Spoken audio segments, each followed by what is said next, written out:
guys, let's prepare fried chicken bento. First, I'm gonna put sake, some salt, and sugar in a bowl. And I'm gonna cut my chicken and put the chicken in the bowl. And leave it for about 30 minutes to an hour. Once the chicken is all soaked, I'm gonna put flour and water in it and mix it up.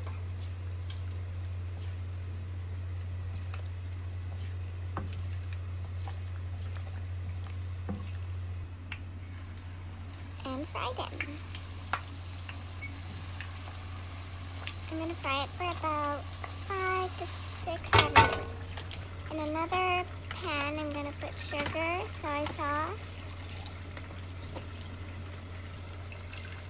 sake, and mirin. Mix it up and heat it over medium heat.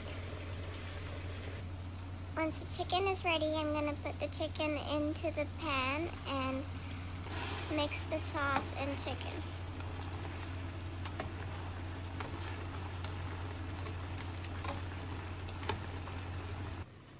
And voila, ready.